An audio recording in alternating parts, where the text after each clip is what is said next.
Ibrahim atau perintah kepada Ibrahim, kau dirikan semula binaan Kaabah sama dengan anak kau Ismail.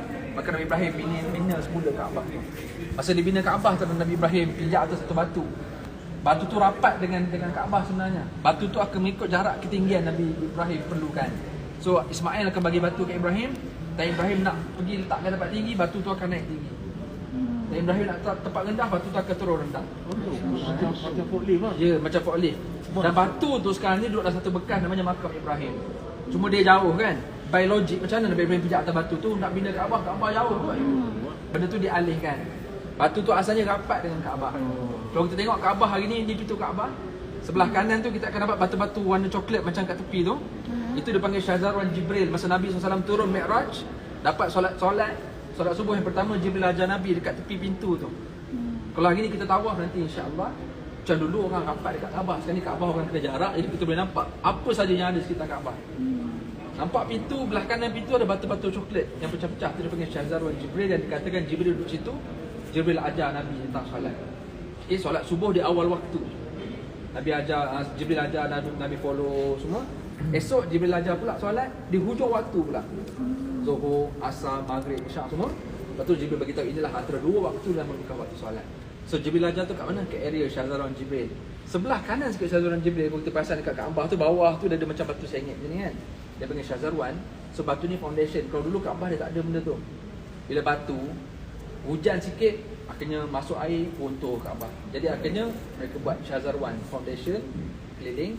Jadi ada Syazarwan Jibril dan ada satu batu yang nampak buruk sikit sebelah kanan lagi. Sedangkan marmar cantik putih, tapi dia sengaja tinggalkan yang lama-lama ni. Itu bekas makam Ibrahim yang asal. So makam Ibrahim yang ada ni asalnya rapat dengan Kaabah. Tapi nak bagi laluan tu mudahkan orang tawaf, maka dijarakkan pada zaman khilafah, dijarakkan makam Ibrahim pada kedudukan sekarang. So batu yang ada sekarang ni tu kedudukan terakhir Nabi Ibrahim. Batu tu pernah naik tinggi, jadi pernah turun. So kalau kita tengok dalam chamber tu ada 2 tapak kaki Nabi Ibrahim lah. Cuma dia bulat dan tak nampak jari lah, sebab dah 1000 tahun dulu tak ada bekas, jadi orang pegang dan sebagainya. Jadi dia jadi macam tu. So ni zaman Nabi Ibrahim AS meninggikan semula Kaabah. Dan ditakdirkan ceritanya sebelum bina Kaabah ni air Zam-Zam dah keluar semua kan, maka dia jadi tempat tumpuan lah. So dah start ada binaan, pedagang dah start datang apa semua. So bila dah adanya air Zam-Zam tu. So dalam cerita bila mana Ismail letak dekat situ, Nabi Ibrahim balik ke Palestin kan. Hajar duduk kat Bukit Sofa yang lari cari air tu kan. Jalan tiba nampak air lari. Itu yang lampu hijau tu. Kan kita disunatkan bagi orang lelaki berlari-lari anak. Ar-Ramal, bila lari anak sebab Siti Hajar dia excited. Dia cari air tak jumpa, tiba dia nampak macam ada air. Rupanya Fata Morgana. Kan sebab panas sangat kan. So nampak macam ada air, dia pun berlari. Dia pergi tengok tak ada, dia pun jalan. 7 kali pusing sampai last dia dekat Marwah. Dia tengok balik Kaabah. Kalau kita kata kalau itu Marwah sana, dia tengok Kaabah, dia berkeluar air banyak. Kan.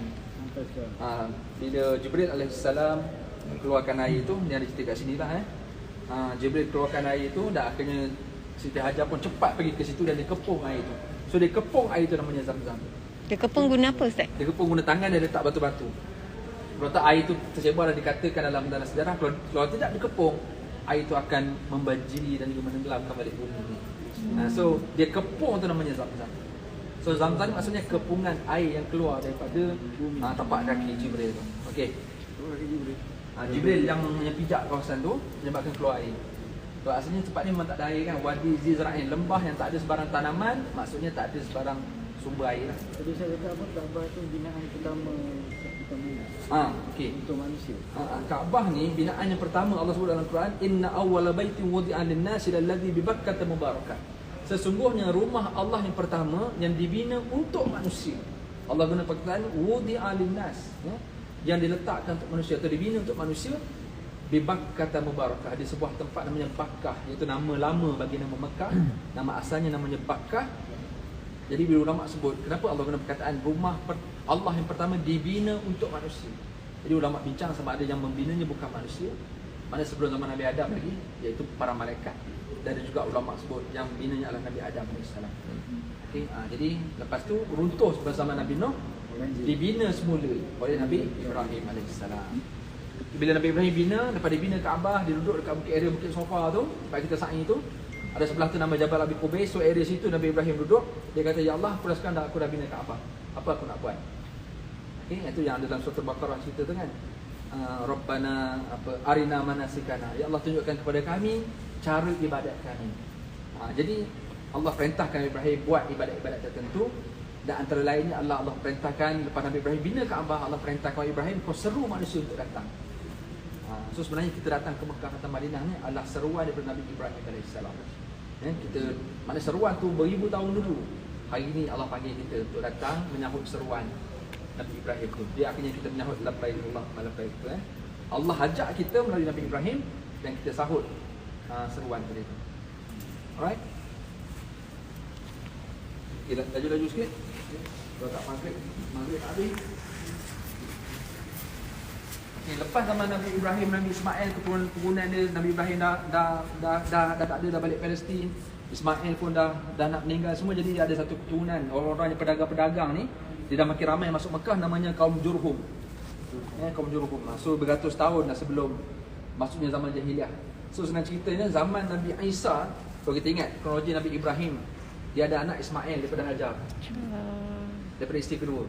Tak lama lepas tu ada pula Nabi ada Siti Sarah pula yang dia tak ada anak asalnya, tiba dapat anak nama dia Ishak. Daripada Ishak itulah lahirnya Nabi Yaakob. Daripada Nabi Yaakob itulah ada 12 orang anak yang lahir. Antaranya Nabi Yusuf. Sejak pada itulah lahirnya keturunan Bani Israel. Daripada 12 anak Nabi Ibrahim antaranya bernama Yahuza. Daripada Yahuza itulah yang lahirnya Yahudi.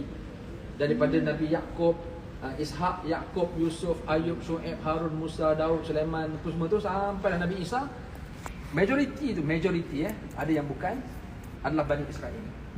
So Nabi-Nabi Bani Israel semua daripada Nabi Ishak, anak daripada Siti Sarah. Ada pun anak Siti Hajar, Ismail, daripada keturunan tu dah lahir seorang aja, Muhammad sallallahu alaihi wasallam. Sebab tu Nabi Ibrahim bila dibina Kaabah, Nabi Ibrahim kata apa?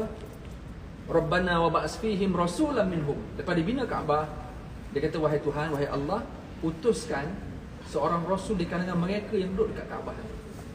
Rabbana wa ba'as fihim rasulan minhum. Di kalangan mereka ni, orang Arab ataupun orang siapa yang duduk kawasan ni, utuskan seorang yang lahir di kalangan mereka. Dia akan yatlu alaihim ayatika wa yu'allimuhumul kitaba wal hikmata wa yuzakkihim. Dia akan mengajarkan Al-Quran dan juga mensucikan mereka daripada syirik, daripada kekufuran. Dan jadi akhirnya Allah lahirkan Nabi Muhammad sallallahu alaihi wasallam. Dilahirkan di belakang Marwah sana, yang hari ini jadi library itu. Itu story tu dekat Mekah nantilah insya-Allah. Al-Jumu'ah tadi tu. Al-Jumu'ah surah tu. Betul. Alright. So ni Mekah pada zaman Jurhum.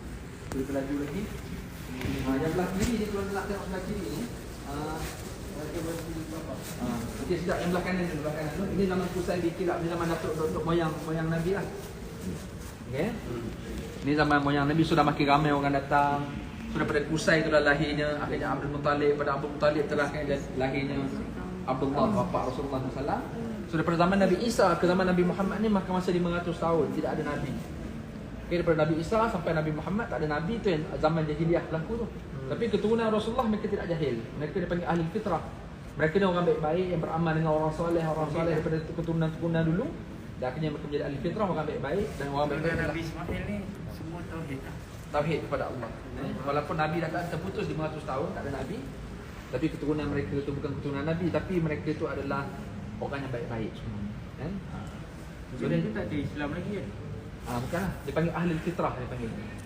Okey, ini zaman Qusay bin Kilab al-Qurashi Al-Qurashiyin maknanya orang-orang Arab Quraisy. Mana ni start orang Arab zaman jahiliyah. Okey, sebelah kiri kita ni adalah tengok Kaabah pada mula dulu. Asalnya Mekah, asalnya dulu tak tanah je. Lepas tu zaman Nabi Ibrahim yang tu. Okey, ini zaman Quraisy, zaman Arab Quraisy. Okey, ni zaman sahabat Abdullah bin Zubair. Ni zaman khilafah Yusuf, Hajjaj Yusuf As-Saqafi. Ni zaman Osmani tu, hujung tu apa, zaman apa? Malaysia Madinah. Zaman Saudi. Yang sekarang kita pakai yang ni lah. So dulu dia rendah je, lama makin tinggi semua. So yang melengkung tu adalah Hijr Ismail, tempat Siti Hajar dan juga Ismail sentiasa duduk kawasan tu. Dan Nabi kata siapa yang masuk dalam tu, solat dalam tu ibarat solat dalam Kaabah. Okey, ini tak ada. Ada time tak jelas, so mana time khilafah ni dia orang dah masuk sekarang itu dalam Kaabah. Oh, betul dia keluar balik. Kaabah tu jadi panjang tu.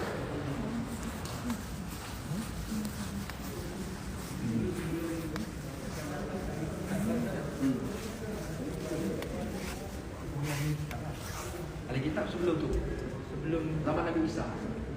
Selepas Nabi Isa tu ada ahli kitab lah Amin, yang beriman amin, dengan Nabi amin. Isa. Doakan semua. Yang banyak cerita pasal Nabi ini. Sekali direzekikan Allah untuk isteri datang ke Nabi Mekah dan juga ataupun Madinah. pakcik Nabi dan Amin. khalifah ahli kitab tentang apa yang berlaku kat Nabi tu. Itu ada story dekat belah depan tu. So ni cerita pasal kematian Abdullah, bapa Rasulullah. So dalam sejarah cerita bapa Nabi meninggal ketika usia Nabi 2 bulan atau berapa bulan dalam perut Aminah. Okay.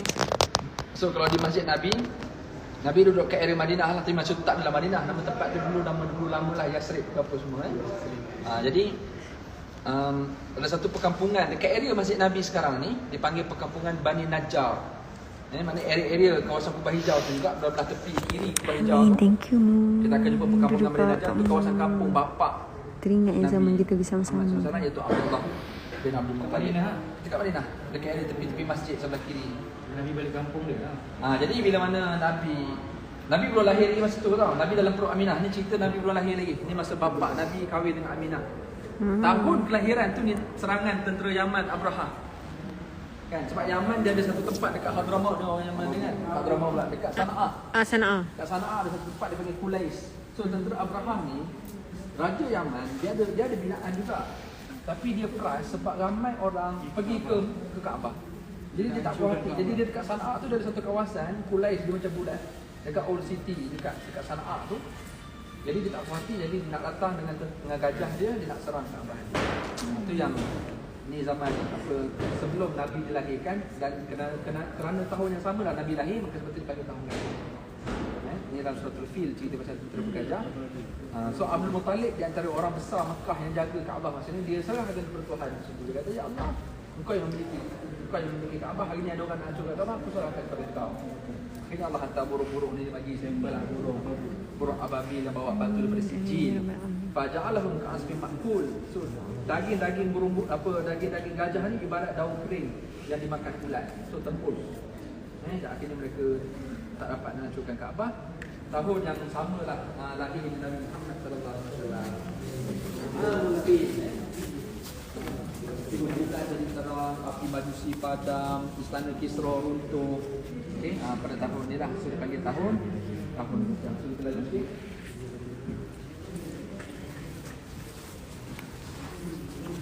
Okay. So kalau kita ingat cerita Nabi lahir, Aminah tak boleh susulkan Nabi. Semua tu bersebab lah. Ini semua tu bersebab. Sebab satunya Mekah berada pada tempoh yang sangat kritikal. Zaman jahiliyah, arak, zina, pembunuhan semua berlaku di Mekah. Jadi Allah nak jaga Nabi Muhammad SAW. Allah tak nak Nabi stay dekat Mekah. So antara sebab juga kenapa Aminah tak boleh menyusu tu, sebab memang sebenar Allah nak jadikan sebab kena ada orang lain yang susukan Nabi dan bawa keluar daripada Mekah. So antaranya yang pertama ibu susuan Nabi siapa? Ada dua orang ibu susuan Nabi. Halimah tu Sa'diyah. Mika tu isteri Nabi. Halimah tu Sa'diyah. Halimah tu Sa'diyah yang kedua. Oh, yang pertama. Yang pertama Suhaibah Al-Aslamiyah. Suhaibah Al-Aslamiyah ibu susuan yang pertama. Dalam riwayat cerita sama ada setahun ke 2 tahun disusukan Rasulullah. Lepas tu barulah Halimah binti Zuhaib As-Sa'diyah, berasal daripada perkampungan Bani Sa'ad, maka dapat gelar As-Sa'diyah. So Halimah As-Sa'diyah yang ceritakan bahawa dia orang ni, orang-orang kampung ni biasa datang ke Mekah. Mekah ni center lah. So cara dia orang nak buat pendapatan, dia orang ada susu, kebetulan baru beranak ada susu, jadi dia nak jadikan pendapatan dia dengan menyusu anak-anak orang. So dia pergilah ke bandar. So Mekah ni bandar lah. So dia orang pergi situ, semua orang dapat projek. Ni dapat rumah orang ni, dapat rumah. Halimah tu saja tak dapat. Rupanya Allah memang nak reserve dia. Sampai dah satu masa, unta yang dimiliki oleh Halimah tu Sa'diyah yang bawa dia datang daripada Bani Sa'ad ni, unta tu berlari tiba-tiba. Berlari. Pergilah ke belakang Marwah hari ni. Pergilah ke rumah Aminah.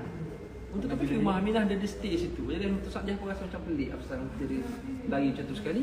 Akhirnya jumpa Aminah. Akhirnya Aminah layan Halimah tu Sa'diyah apa sekali. Tiba-tiba Halimah tu Sa'diyah nampak ada baby kat dalam tu. Dan Halimah tu Sa'diyah pun happy tengok baby tu. Dan bila dia cuba angkat, isteri Aminah bagi tahu lah aku tak boleh menyusu sebagainya. Jadi akhirnya Halimah tu Sa'diyah yang diceritakan dari riwayat, dia boleh menyusu sebelah je, sebelah lagi tak ada. Tapi bila adanya Muhammad dipegang saja, tiba-tiba dia rasa membengkak susu dia. Dan dia boleh menyusu Nabi SAW dan menyusu Rasulullah SAW daripada umur 2 tahun sampai umur 6 tahun. Masya-Allah. Daripada Kota Mekah, Bawa keluar daripada Kota Mekah sebab memang Allah nak jaga Nabi SAW. Dan lepas umur 6 tahun tu, ni cerita lepas umur 6 tahun laki Aminah ambil balik Nabi. Ini khurujun Nabi ma ummihi ila Madinah iaitu Yasrib wa wafatu ummihi fil abwa qabla al-bi'tsati nabawiyyah. So Lepas umur 6 tahun, Aminah jaga balik Rasulullah SAW.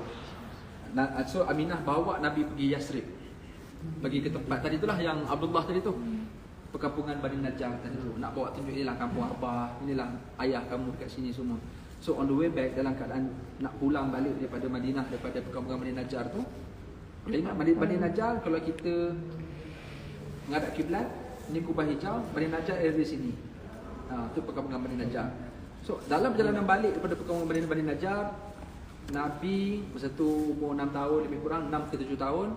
Aminah dengan pembantunya itu Ummu Aiman, 3 orang ni. Dalam perjalanan balik, Aminah sakit, demam, panas, tak kena meninggal, tak kena dikebumikan dekat Abwa atau satu tempat. Kalau daripada Madinah ni lebih kurang sejam setengah.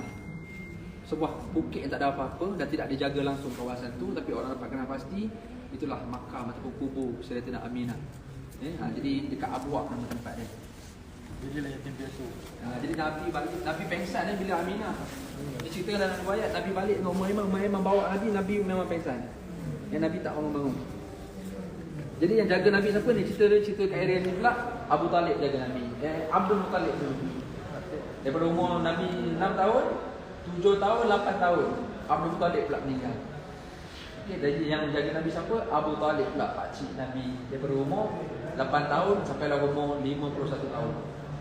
Sampai umur 51 jadi umur Nabi, jadi masa Nabi muda, sebenarnya Nabi umur 20-an, 22, 23, 24 Nabi banyak urus niaga, banyak buat bisnes sebagainya, sehinggalah Khadijah minat bila urus niaga dengan Muhammad. Dia sangat terkenal, orang pun suka dia. Akhirnya Khadijah juga Khadijah juga suka Nabi SAW. Akhirnya mereka berkahwin lah. Dia cerita pasal Sayyidatina Khadijah kahwin dengan Rasulullah SAW. Okay. Masa ni yang jaga Nabi Abu Talib lah. Abu Talib yang jadi tulang belakang Nabi. Abu Talib merupakan menteri Mekah. Dia adalah pembesar Quraisy yang disegani jugalah dekat Mekah. Tapi tak tahu dia kahwin umur berapa tu? Ada riwayat Nabi umur 25. Banyak riwayat. Macam ada banyak. Jadi kita boleh faham ni pandangan itu.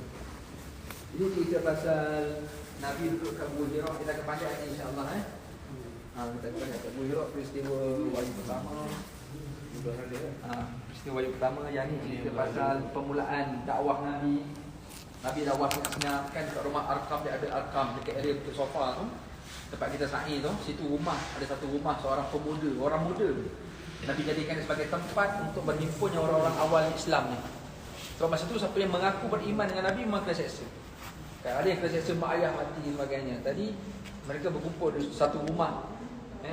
Ini kawasan Bukit Safa Marwah ni. Tempat kita sa'i sekarang ni. So ada satu kawasan dekat tengah-tengah antara Safa Marwah tu, area lampu hijau tu ada pintu keluar dululah, ada pintu keluar. Ada satu rumah dekat kawasan tu namanya hari ni ada pintu dipanggil Bab Al-Arqam. Tu rumah seorang sahabat namanya Arqam bin Abil Arqam, tempat semua as-sabiqun al-awwalun, siapa-siapa yang awal masuk Islam mereka akan berhimpun situ lah nak belajar Islam sekali. Dan rumah yang sama itulah akhirnya Sayyidina Umar tak pernah datang, yang asalnya nak bunuh Nabi. Asalnya nak bunuh Nabi. Bila dah makin ramai beriman dengan Muhammad dia jadi tak puas hati. Sebab dia adalah merupakan orang yang paling ganas di masa itu. Tapi bila mana tiba-tiba Fatimah binti Al-Khattab, adik dia sendiri. Fatimah sendiri pun sebenarnya dah beriman dengan Muhammad. Lagi-lagi dia peras, akhirnya dia pergi dengan Fatimah. Masa tu Fatimah tengah baca surah Taha, yang tadi surah melembutkan hati ni. Yang masa tu Umar Al-Khattab bila masuk je rumah Fatimah, dia terus tampar, dia terus pukul adik dia. Tiba-tiba dia rasa menyesal sebab adik Ni dia tanya apa kamu buat, akhirnya Fatimah beritahu aku baca. Dia pun baca surah Taha tu. Dia kata hidayah turun kepada Umar Al-Khattab menerusi surah Taha. Umar terus keluar daripada rumah Fatimah, dia terus pergi ke rumah Arqam bin Abil Arqam. Sahabat yang berumur daripada rumah ni, dia nampak Umar datang semua suspend lah. Sebab rumah ni tersembunyi, rumah ni celah-celah bukit. Lama dah ada orang duduk diam macam tu. Bila Umar datang, dia suspend. Semua takut kata habis dah Umar datang. Abu Bakar kata tu, kalau dia datang nak bunuh Rasulullah, kita akan bertahan Rasulullah. Jadi kalau dia datang Islam, kita akan berikan kesejahteraan kepada dia. Ya Umar datang, dah akhirnya Umar pegang pedang. Umar lepas pedang depan Nabi. Dan Umar Islam di hadapan Rasulullah di rumah ni Arqam bin Abil Arqam.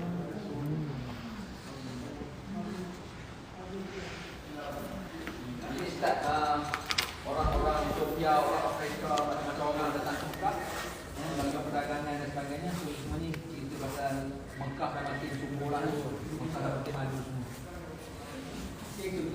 Ini cerita Isra Mi'raj. Okey. Terus Isra Mi'raj yang nama cerita tu cerita Nabi pergi Taif. Oh, dapat sejarah. Okey, sebab lepas umur Nabi 51. Apa Palestin? Umur Nabi 51 tahun. Umur Nabi 51 tahun, datuk Nabi yang jaga Nabi, pakcik Nabi nama Abu Talib tadi meninggal dunia. Tahun yang sama isteri Nabi nama Khadijah meninggal dunia. Dipanggil tahun kesedihan. So Nabi sedih sangat. Dalam tekanan, dakwah pun tekanan. Sedih pula orang-orang perang belakang Nabi juga meninggal tahun itu. Masa itu umur Nabi dah lebih kurang 51 tahun. Okey, Nabi pergi Taif. Itu cerita Taif lah yang gambar anggur-anggur apa semua ni. Pagi tak tidur tak? Pagi tak tidur? Belum hijrah lagi, belum hijrah. Setahun sebelum hijrah. Bawa. Dan Nabi pergi Taif. Itu cerita Taif. Kita nak cerita Taif. Tengoklah macam mana. Setahun Nabi kata ni. Mantap. Nabi pergi Taif nak dapat sokongan lah sebab pakcik dah mati, isteri dah mati, orang makin tekan Nabi. So Nabi keluar ke Taif, pergi ke tanah tinggi, tempat orang baik. Sebenarnya orang Taif ni orang baik sebab dia duduk jauh, kawasan tanah tinggi, kawasan pertanian orang baik. Tapi berita daripada Mekah yang memburukkan Nabi itu menyebabkan orang Taif jadi jahat. Nanti akhirnya Nabi duduk dekat sehingga berumuran darah Rasulullah SAW. Sehingga kata Zaid bin Harisah Nabi pergi berdua masa itu. 10 hari yang ada di area Taif. Zaid bin Harisah beritahu sehingga aku mendengar betapa banyak darah Rasulullah yang mengalir dekat tubuh badan sehingga aku dengar kocangkan darah pada tubuh atau kasut Rasulullah SAW. Banyak darah. Dan Nabi berteduh dekat celah-celah batu sehingga ada batu yang Nabi bersandar panggil Kuk. Yang ini jadi binakan masjid sebagai Masjid Al-Kuk dekat Taif tu. Sampailah akhirnya Nabi lari orang berbalik batu sampailah Nabi berlindung dekat sebuah kebun yang dimiliki seorang Yahudi. Iaitu Syaibah dan ada anak dia, Utbah dan Syaibah, dua orang anak kepada Utbah. Jadi dua orang ni memiliki kebun yang besar dekat Taif, kebun anggur. Bila Nabi SAW lari, so dia orang ni tak Islam dan dia pelik kenapa ada orang nampak jahat dengan seorang lelaki macam ni. Dia tak kenal siapa lelaki ni. Tapi nampak semua orang balik batu jadi sebagai tanda kemanusiaan. Dia orang sedih dan dia orang rasa kesian, jadi disuruh membantu dia nama Adas. Bantu dia pergi bawa anggur kepada Rasulullah dan juga Zaid bin Harisah anak kat Nabi. Itu yang Nabi duduk dekat kebun anggur tu. Dan saat Nabi nak makan anggur tu, Nabi sebut Bismillah dengan nama Allah. Adas ni berasal daripada Ninawa, iaitu Iraq, utara Iraq, tempat Nabi Yunus AS. Ninawa ni sebuah kawasan, iaitu kawasan kaum Nabi Yunus. Cerita Nabi Yunus kena telan ikan Nun tu, ikan paus tu. Sebab Nabi Yunus tinggalkan kaum dia dalam keadaan kaum dia hampir-hampir nak beriman tadi, tapi Nabi Yunus dia tinggal. Jadi Allah uji dia dengan ditelan dalam ikan paus yang besar tu. Jadi Adas ni berasal daripada Iraq tu, daripada Ninawa, utara Iraq. Dia duduk di Taif. Lama dah dia tak dengar pasal perkataan Allah tu. Bila Nabi sebut Bismillah, dia pun terus tanya, siapa kau? Sebab perkataan ini tidak pernah disebut di kawasan ni. Tapi yang pernah menyebutnya ada seorang lelaki yang aku ni berasal daripada Ninawa. Ada seorang lelaki yang pernah menyebut dia. Maka Nabi pun tanya, kau ni daripada mana? Aku daripada Ninawa. Maka Nabi pun sambung cerita. Nabi kata apa? Aku ada seorang lelaki dekat sana nama dia Yunus ibn Matta. Yang mana dia adalah seorang Nabi dan dia adalah saudara aku. Dan dia adalah seorang Nabi dan dia bawa ajaran kepada Allah dan aku juga bawa ajaran yang sama. Dan akhirnya menyebabkan itulah Adas akhirnya beriman kepada Rasulullah SAW. So hari ini dekat kawasan Taif ada satu masjid namanya Masjid Adas. Tempat dikatakan bahawa situlah Nabi SAW duduk berteduh dan ada satu doa penting yang Nabi pernah baca. Yang mana Nabi ni sampai tahap tak ada siapa-siapa dah masa tu. Abu Talib tak ada, Khadijah tak ada. Pergi Taif nak dapat sokongan, orang Taif buat macam tu kepada Nabi. Nabi doa dengan satu doa panjang doa. Yang boleh try Google lah doa tu. Nabi macam dah tak ada apa-apa. Ya Allah, aku mengadukan engkau lah ya Allah. Aku dah tak ada siapa-siapa. Kepada siapa kau nak hantar aku ni? Kepada orang yang nak wasakkan aku? Atau kepada siapa? Allah Nabi sebut benda tu. Jangan sampai Nabi dah tak tahu nak buat apa dah. Kalau inilah semua cara engkau nak buat ke aku, maka aku reda ya Allah.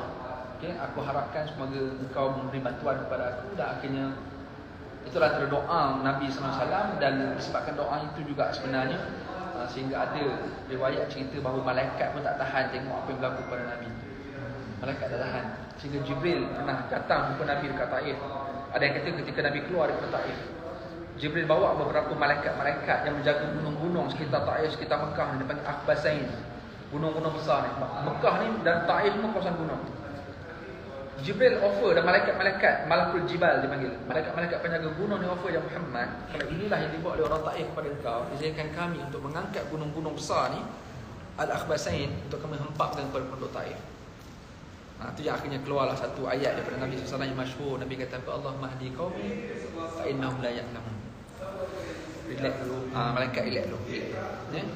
Ya Allah, Nabi angkat tangan, Nabi kata Allah berikan petunjuk kepada kaum aku sebab mereka tak tahu. Okay, so di Taif ni orang dipanggil orang Bani Saqif. Orang Bani Saqif ni buat jahat kepada Nabi tapi Nabi tak balas jahat kepada dia. Itu kita kena belajar daripada Rasulullah SAW. Kita ibarat pokok yang berbuah, orang baling kayu, orang baling batu, tapi kita hadiah buah kepada dia. Nabi SAW, Nabi doakan kebaikan kepada dia. Dan sebenarnya cerita pasal Nabi doa baik kepada Saqif, kepada Bani Saqif orang Taif ni, lepas Nabi wafat, Abu Bakar jadi khalifah. Dalam riwayat cerita Abu Bakar jadi khalifah, antara tugas utama Sayyidina Abu Bakar bila menjadi khalifah yang pertama dalam Islam adalah memerangi golongan murtad, yang kedua memerangi golongan orang yang tak nak bayar zakat. Kan? So Abu Bakar memang ramai orang keluar Islam masa itu sebab Nabi dah tak ada. Tapi rupanya Bani Saqif, orang-orang Taif antara orang yang kuat dengan Islam. Dan ada riwayat cerita ni doa Nabi ni, maknanya lepas Nabi wafat, orang Saqif yang dulu tolak Nabi, dia orang yang kuat pegang Islam. Dan ada cerita riwayat yang mana yang bawa Islam ke belah benua India ni, India, Pakistan, Bangladesh ni, iaitu orang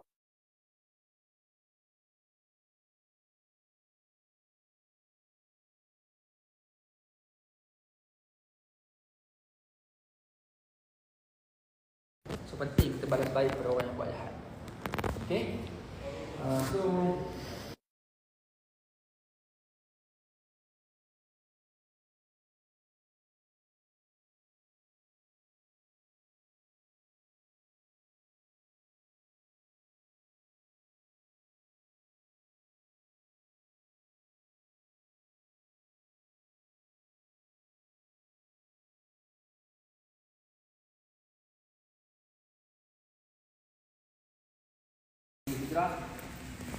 cuma di belakang tu cerita Isra Mi'raj ni saya tinggal lagi Isra Mi'raj. So lepas Nabi balik Taif, umur 51 tahun, Nabi makin teruk, Nabi makin sedih. Allah hantar malaikat Jibril untuk bawa Nabi bertemu dengan Allah SWT ke langit, peristiwa Isra Mi'raj. Setahun lepas tu lah barulah berlaku ni hijrah, ni cerita pasal hijrah. Pergi ke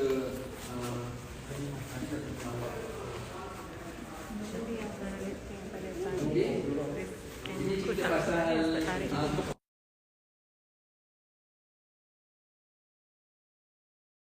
gantikan tempat tidur Nabi. Kita kena faham, Ali menggantikan tempat tidur Nabi ni bukan semata-mata Nabi nak buat satu helak. Kita jangan nampak dari sudut helak. Okey, Nabi dapat apa pun. Kalau orang Quraisy masuk rumah Nabi tengok, Ali, Nabi nak prank dia kan? Nabi dapat apa prank? Sebenarnya bukan. Nak ceritanya bahawa rumah Rasulullah sangat terkenal. Nabi ni sebelum jadi Nabi, dia adalah Al-Amin, orang yang paling dipercayai. Sehingga kan orang-orang Quraisy yang ada harta ni, dia tak percaya kawan-kawan yang percaya Muhammad. Jadi dia orang ada harta, dia akan bagi Muhammad yang akan jaga. Jadi Rasulullah akan jaga barang dia orang. Bila Nabi diperintahkan untuk berhijrah, amanahnya Rasulullah SAW, Nabi tak akan biar rumah dia yang ada banyak harta orang lain ni dibiarkan. Jadi dia tak adil untuk jadi wajib orang yang tolong jaga harta yang dimiliki oleh orang yang Nabi sendiri sebenarnya. Siapa yang Al-Amin? So sampai betul sekali Nabi punya committed dengan dia punya amanah, dia punya integriti dia. Sebab orang nak percaya dia akan buat kepercayaan. Orang yang tak suka dakwah dia saja. Okay, so tujuan Ali untuk ganti tempat tidur Nabi adalah bukan kerana Nabi nak berlakukan helak semata-mata, tapi nak bagi tahu bahawa Nabi tetap akan jaga harta orang. Dan akhirnya orang lain tolong jaga harta itu bagi pihak Nabi SAW. Alright, ini cerita pasal hijrah. Bila Nabi hijrah, Nabi singgah kat Gua Sur. Kan kat Gua Sur tak jauh, Nabi stay dekat 3 hari kat Gua Sur. Saya dah bawa kat stay. Bantu bawa masuk ke Madinah. Ini pun cerita hijrah. Jadi dah cerita banyak tu lah. Hijrah. Dari Palestin belakang lah. Tak tahu lah. Masjid Al-Aqsa, mana Masjid Al-Aqsa sebenarnya? Masjid Al-Aqsa. Semua petak tu.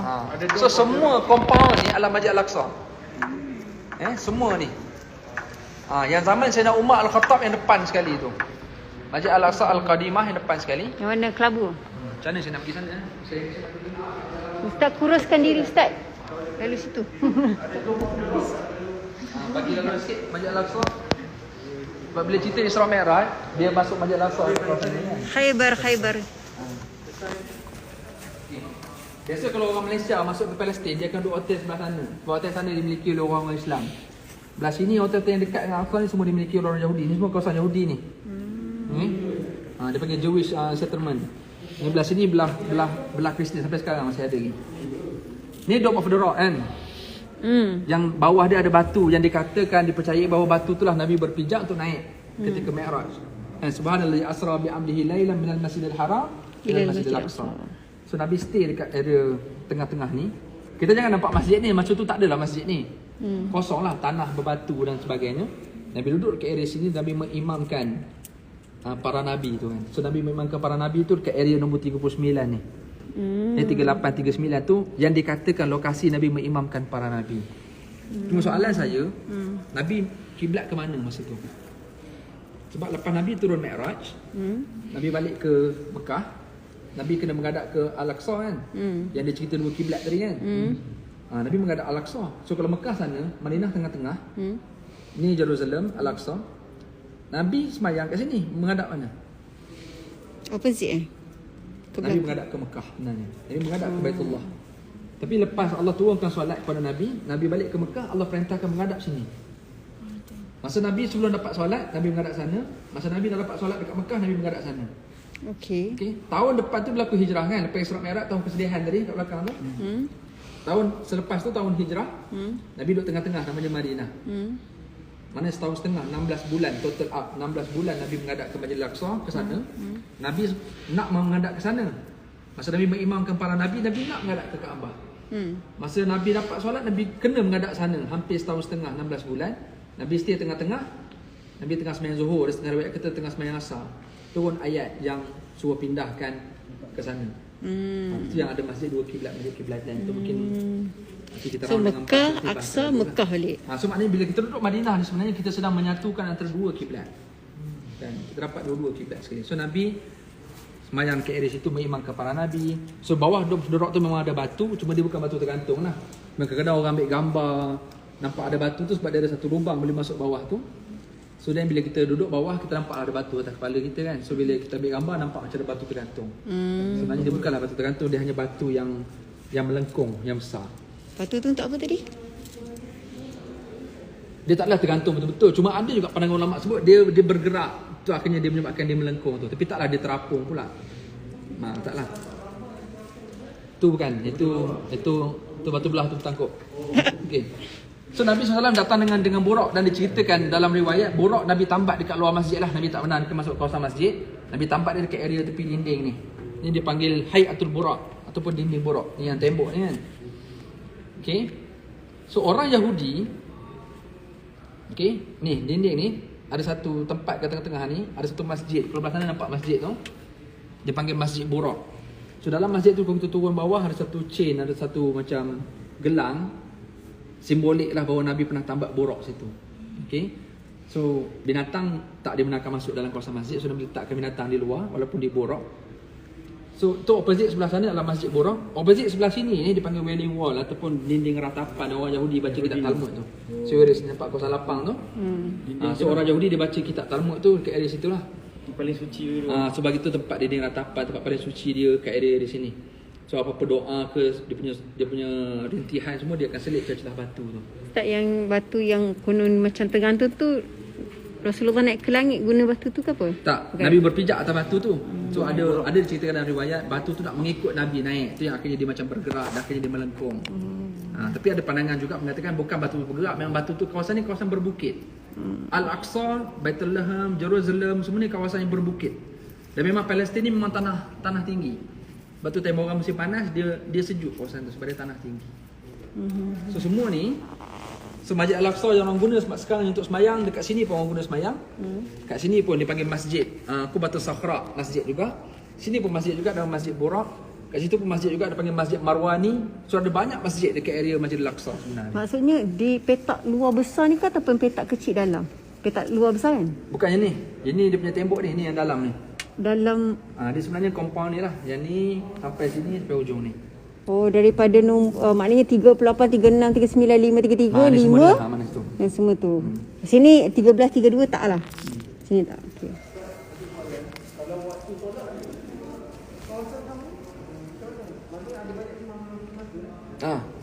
Yang direbut Yahudi tu. Yang kata Yahudi duk korek bawah tu nak cari Haikal Sulaiman kan apa benda semua tu bawah ni lah. So bawah ni semua memang semua banyak excavation. Orang Yahudi duk gali macam-macam nak cari apa King David apa macam-macam lah kan. Yang gold tu lah yang dia. Bawah tu. Dia panggil Bukan yang ni. Yang ni tak. Bukan. Dan Masjid Al-Aqsa ni di bawah tanah dia merupakan Masjid Al-Aqsa yang asal yang zaman Sayyidatina Maryam. Yang kita mihrab Maryam zaman Nabi Zakaria tu semua tu bawah Masjid Al-Aqsa ni. So siapa yang pergi Masjid Al-Aqsa boleh turun tangga bawah tu. Nampak ada yang tembok kecil tu kan. Ada kubah kecil kat depan masjid tu. So situ ada tangga dia ke turun bawah. Situ kita akan jumpa lokasi mihrab sebenar Sayyidatina Maryam. Kan masa dia Nabi Zakaria jaga dia yang dia dapat makanan apa semua tu kat bawah. Bawah kawasan ni. Bawah ni. Alright, jom. Apa dah ni? Ni untuk apa Ustaz? Cuma saya rasa saya nak Betul apa? cerita pentingnya yang tentang rumah Nabi tu. Yang tadi tu lah. Yang rumah Nabi dengan apa ada dekat kubah Nabi, macam mana Nabi dikebumikan, tu ada dia punya peta. Cuma dia skip peta tu. Ini cerita pasal Qaswa ni unta Nabi. JS ada request buat kontes pergi Al-Aqsa. Buruk. Dia macam kuda dan macam keldai, gabungan antara kuda dan keldai. Yang main lampu ni kan. Tak payah, dia punya banyak ni cerita ni. Kita nak pergi tempat Nabi ni mana? Sana. Rumah-rumah tu. Betul. Yang rumah-rumah ni penting. Ni last ni, last. Ini cerita pasal perang ni, itu perang Uhud. Tu perang Uhud. Tu Bukit Uhud kan? Tu perang Uhud. Pergi. Ini perang Khandak yang dia cerita tadi, perang Khandak tu yang dia gali parit tu.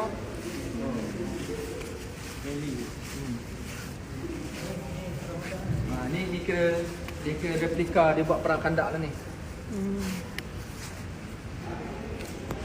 So yang belah sini tak ada apa-apa, ni lebih kurang cerita Nabi masa kecil-kecil. Nabi suka binatang apa semua. Ni zaman sejarah Nabi masa kecil lah. Yang ni nanti masa kita round area Masjid Nabi, kita akan cuba cerita story. Kita akan keliling. Hotel kita kat belakang ni kan, Golden Tulip dekat sini. So kita akan round ni. Kita akan cerita apa yang ada sejarah dekat sekitar Masjid Nabi. Alright. So sebenarnya bila kita sembahyang dalam ni, semuanya adalah rumah sahabat-sahabat ni. Ni semua kawasan kebun kurma dulu ni. So sebenarnya ada story itu, nanti kita cerita kat Masjid Nabi. Last kita pasal rumah ni, pasal rumah.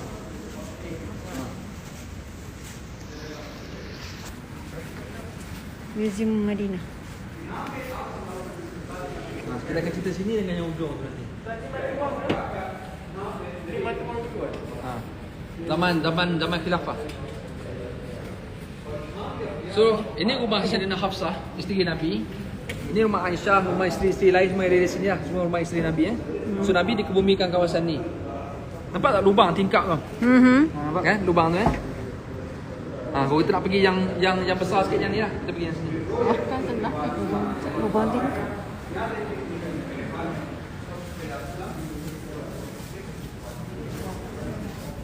Okay, jadi Raudhah sini. Ni Raudhah.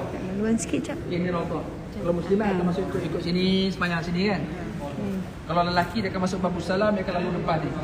Oh, kami yang kat tepi tu, maknanya kami dari sudut pandangan tepi lah. Tepi lah maknanya dinding Nabi sebelah kiri kan. So sini Raudhah. Okey. Ni Raudhah. So kepala Nabi dekat sini, kaki sana. Dekat bahu Nabi ada kepala Sayyidina Abu Bakar. Kaki ke sana. Kiblat sana Dekat bahu Sayyidina Abu Bakar ada kepala Sayyidina Umar. Kaki ke sana. So ada tiga. Rasulullah, Abu Bakar, Umar. Ada lubang ni apa dia? Lubang sedirik kan macam tu? Sedirik. Bahu. Kepala dekat area bahu. Cuma dia Detailnya dia dekat situ nanti. jatuh sikit lah. Dia akan ke bawah. Okey, tingkap ni apa fungsi dia tingkap ni? Yang hari ni orang nampak dom warna hijau, ada nampak benda kempung kat atas dom tu. Pasal tak? Orang kata ada orang nak curi jasad Rasulullah. Tiba-tiba kena panah putih. roh dia apa jasad dia melekat dekat situ tak boleh diturunkan. Itu semua cerita tipu. Ya Cerita ke? betul dia apa dia pada zaman Sayyidina Umar Al-Khattab berlaku kemarau yang sangat panjang dekat Madinah. Okey, so mereka refer kepada Sayyidina Aisyah, Aisyah kita buka bumbung makam Rasulullah tu. Lagi bila mereka buka, pada akhirnya Allah turunkan hujan. Ya. Maknanya mereka bertawassul dengan Rasulullah SAW, dia buka. Sebab tu hari ni di zaman khilafah, zaman Uthmaniyah, mereka buat tingkap tu. Dan kalau ada berlaku apa-apa, mereka akan buka. So bila berlakunya zaman Sultan sekarang ni, mereka tutup dan mereka tak buka langsung. Okay. Kalau kita tanya hari ni pun, dia tak nak jawab benda tu. Dia kata ni tempat orang buka tingkap, tak nak cuci kubah je. Kenapa? So cerita tu tak boleh disembunyikan. Kita kena cerita betul. Kenapa? Dalam Sunan Ad-Darimi cerita benda tu. Biasalah Kenapa? Saudi dia tak nak sangat cerita nanti orang buat benda pelik-pelik kawasan ni kan. Nanti orang request suruh buka tingkap. Memang kalau boleh kita nak request pun. Corona dah dekat 2 tahun. Kan? Request lah buka tingkap. Rahmat Allah dapat rahmat Tahu- Allah. tawasul. Kalau boleh buka tingkap tu, kita pasti, kita yakin Allah hilang apa masalah macam sekarang. Kalau Sayyidina Aisyah suruh buka tingkap. Okay? Jadi bila dah hilang masalah, tutup dia tingkap tu. Sebab Aisyah sebut, bagi dalam Sunan Darimi sebut, biar Rasulullah dengan langit tu tidak ada sebarang hijab. Allah Penting kita bertawassul dengan Rasulullah SAW. Ustaz, Ni kira kepala Nabi lah. Maknanya dia direct dengan, tapi taklah nampak kepala, dia tanah lah dalam ni. Ustaz, mungkin Ustaz boleh share sikit sebab tawassul tak semua orang tahu macam mana nak guna kaedah tu. Ya, istilah tawassul dia ulama khilaf, ada yang tak membenarkan, haram terus. Jadi kita ingat kaedah kita dalam Islam, al-ijtihad la yuqadu bil ijtihad. Kalau ada setengah ulama dia ada pandangan dia tak boleh mengatakan pandangan orang lain salah selagi mana orang tu ada pandangan dan ada asas dan ada sandaran yang kuat. Okay? Jadi para sahabat mereka bertawassul dengan Rasulullah SAW. Kan Khalid Al-Walid bertawassul dengan Rasulullah SAW. Para sahabat sampai mereka cari kesan-kesan Rasulullah ni untuk mereka buat apa-apa masalah mereka mengadu, mereka guna Rasulullah SAW. Walau dalam Al-Quran juga Allah sebut, walau dalam surah An-Nisa, walau annahum izzalamu anfusahum ja'uka fastaghfirullah wastaghfir lahum rasul lawajadallaha tawwabar rahimah. Ini ayat dia sangat spesifik cerita. Allah beritahu, wahai Muhammad, kalau ada di kalangan mereka, itu orang-orang yang datang kepada kamu wahai Muhammad, mereka rasa mereka menzalimi diri mereka, mereka rasa mereka berdosa. Dia pergi kepada engkau wahai Muhammad, dia minta ampun kepada Allah, wastaghfir lahum rasul. Nabi akan tolong minta ampun bagi pihak ini. Dan itu je lah dalam surah Nisa. Jadi kita bertawassul dengan Recommendation Rasulullah lah Ustaz. Ya? Rasulullah buat recommendation lah untuk Ya, itu. Rasulullah akan propose, Rasulullah yang akan tolong support kita. Ini penting kita, lepas tu penting kita rapat dengan Rasulullah SAW. Dan antum sangat seronoklah sebab duduk di bumi Tarim, bumi yang nampak sebagaimana bumi Rasulullah SAW. Jadi kita sekarang duduk kat Madinah, tempat asal Rasulullah SAW. Jadi kita harap kita dapatlah sikit tawassul kita dengan Rasulullah walaupun kita ada beberapa hari saja. Amin. Okay, yang ni penting. Nak tengok rumah Aisyah daripada atas. Ini kira last ni sebelum Nabi dikebumikan. Okey. Ini rumah asal lah. So ini raudhah, kita boleh bayang ni raudhah. Tempat orang sembahyang. Okey, kiblat sana. Kan, kiblat sana. So ni panggil apa hujrah. Ni rumah Sayyidina Aisyah. Okey. Bilik Fatimah area sini. So bila Nabi SAW wafat. Okey, bila Nabi SAW wafat. So ini tempat Nabi stay dekat 3 hari jasad Rasulullah SAW duduk situ selama 3 hari. Akhirnya dimandikan, dikafankan. Dan Nabi, ni kan Qo'iyat tadi, bilik sini. Ini kawasan tak ada bumbung. Untuk urusan proses ni lah. Sebab masa tu Nabi disolatkan seorang demi seorang, bukan berjemaah, seorang demi seorang Ambil syafaat. Jadi dikebumikan. Nabi kata di mana aku mati, di situlah aku di tanah. Jadi korek tanah dekat situ. Rasulullah SAW dikebumikan dekat kawasan tu. Okey, dah akhirnya barulah jadi makam, jadi kubur tu Okey. Sini Okay. ada tu. Ujung sana tu nampak ada 3 kan. Start Abu Bakar masuk. Okey. Abu Bakar belah kanan. Abu Bakar yang nombor 2 lah, tengah-tengah tu. Masuk kepala Abu Bakar dekat bahu Rasulullah. So yang ketiga Umar Al-Khattab. Bila Umar start letak saja, maka Sayyidina Aisyah letak tu tabir kat tengah-tengah warna hitam tu. Sebab Umar adalah bukan mahram kepada Sayyidina Aisyah, Abu Bakar adalah bapa Sayyidina Aisyah. Jadi masa tu Aisyah duduk boleh masuk macam tu je tanpa tutup aurat semua sekali. Cuma bila masuknya Umar, Aisyah tutup aurat walaupun Umar dah duduk di dalam tu, tapi kerana sifat yang ada malunya pada Aisyah. Dan ini semua adalah orang yang hidup, tidak mati pun sebenarnya. Jadi Aisyah dia buat satu tabir kat situ sebab Umar dah start masuk situ. Sebenarnya bila dah buat tabik boleh ni lah. Jadi Aisyah maknanya dia boleh buka aurat dia lah, dia boleh buka aurat dia. Kes ni memang replika betul lah ni. Kalau kita tengok betul-betul kalau kita lalu. So kalau kita boleh bayar sekarang ni memang ni tanah dalam ni kan semua kan. Okey. Sehingga kalau kita tengok yang kat depan tu, Macam makan Nabi lah ni jalan laluan. ya sekarang ni kita lalu depan Ala-ala, makan Nabi kan. Depan makan Nabi sini lah kita lalu sini sebenarnya. So Babu Salam sini, lalu lintas depan makan ni, sana Bakin. Oh, kepala Nabi ada kat sini lah. Kepala Nabi sini. Kiblat sana. Okey, kita keluar pergi sana. Kita sepit ni. Ustaz, betul ke yang Sayyidina Umar dia malu dan dia jumpa dengan Aisyah? Dia nak minta tempat. Dan Osman dia tak nak dikumpulkan di sini padahal dia boleh je nak kumpul di sini. Tapi dia dikumpulkan di Bakin. Sayyidina Osman yang minta dengan Aisyah.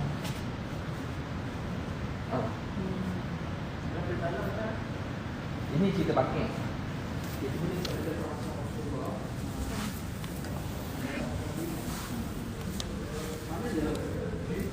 Dalam ni Rasulullah.